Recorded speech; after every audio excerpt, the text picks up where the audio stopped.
great to see everyone here. A great message we just heard around unicorns.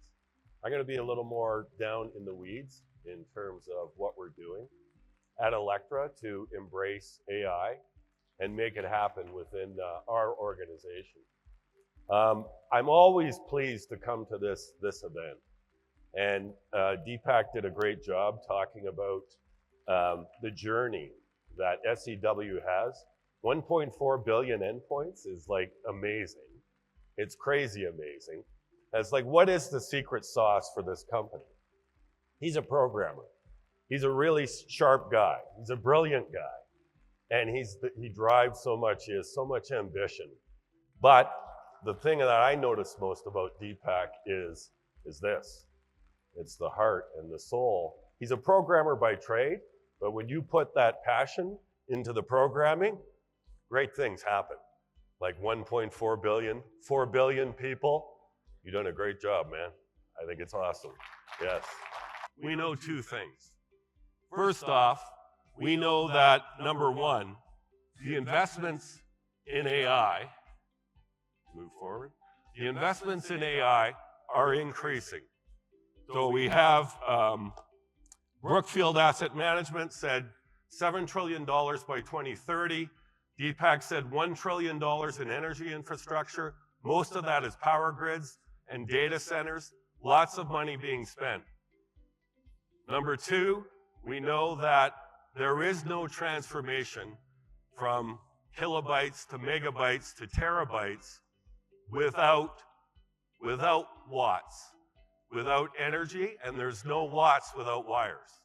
So our industry is in ground zero of this magnificent transformation.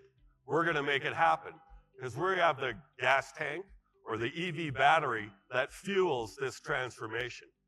And as I said, it's a great place to be. So should we embrace AI? Of course we should. We had some elections, I think yesterday, the day before.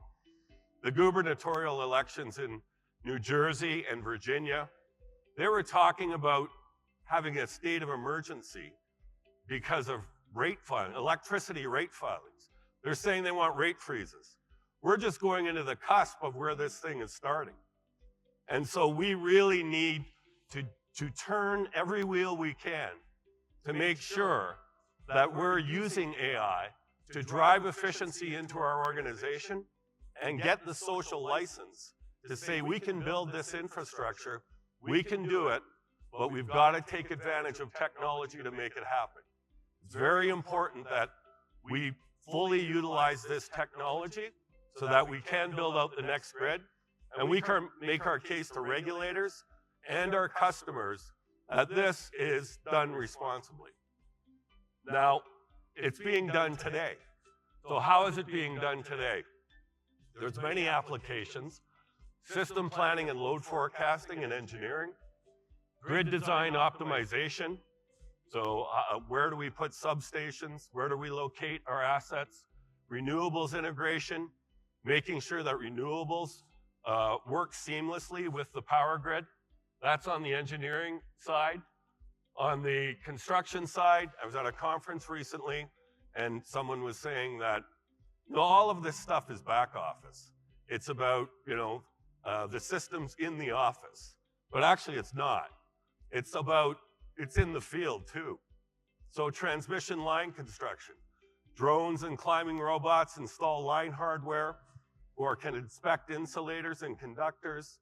Substation construction, robotic arms can perform repetitive tasks such as cable terminations, welding or bolting in hazardous or confined environments, and underground installations, autonomous or semi-autonomous trenching and cable pulling, increased speed and accuracy. There's a whole host of other applications.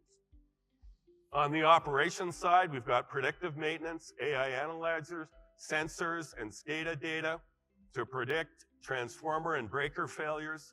Autonomous patrols, ground robots or drones can conduct periodic patrols of the substations, etc. And safety monitoring. AI-enabled cameras detect unsafe work behaviors or environmental hazards in real time.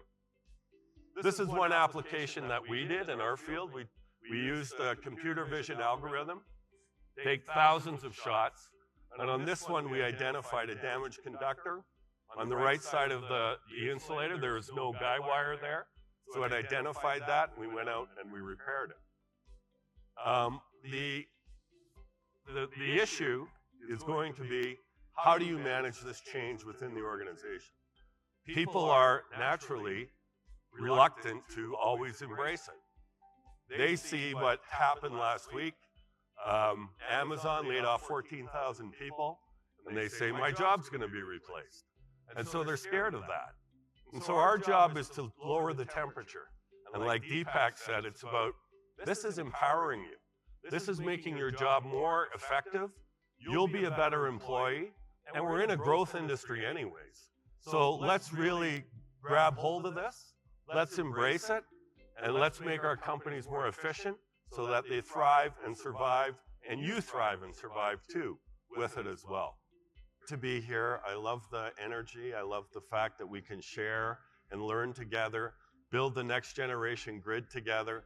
It's great to build new friendships with people. The technology is great. The technology is powerful, but that thing at the end there, people and AI, they have people first. There's a reason. We got to do it with people, bringing people along and empowering them. And always think, I'll go back to Deepak, it's like, always think of the person using the electricity at the end of the line, the homes, the businesses, the hospitals, the old age, the senior centers, all of those things, the schools. That's why we exist. It's great to be here.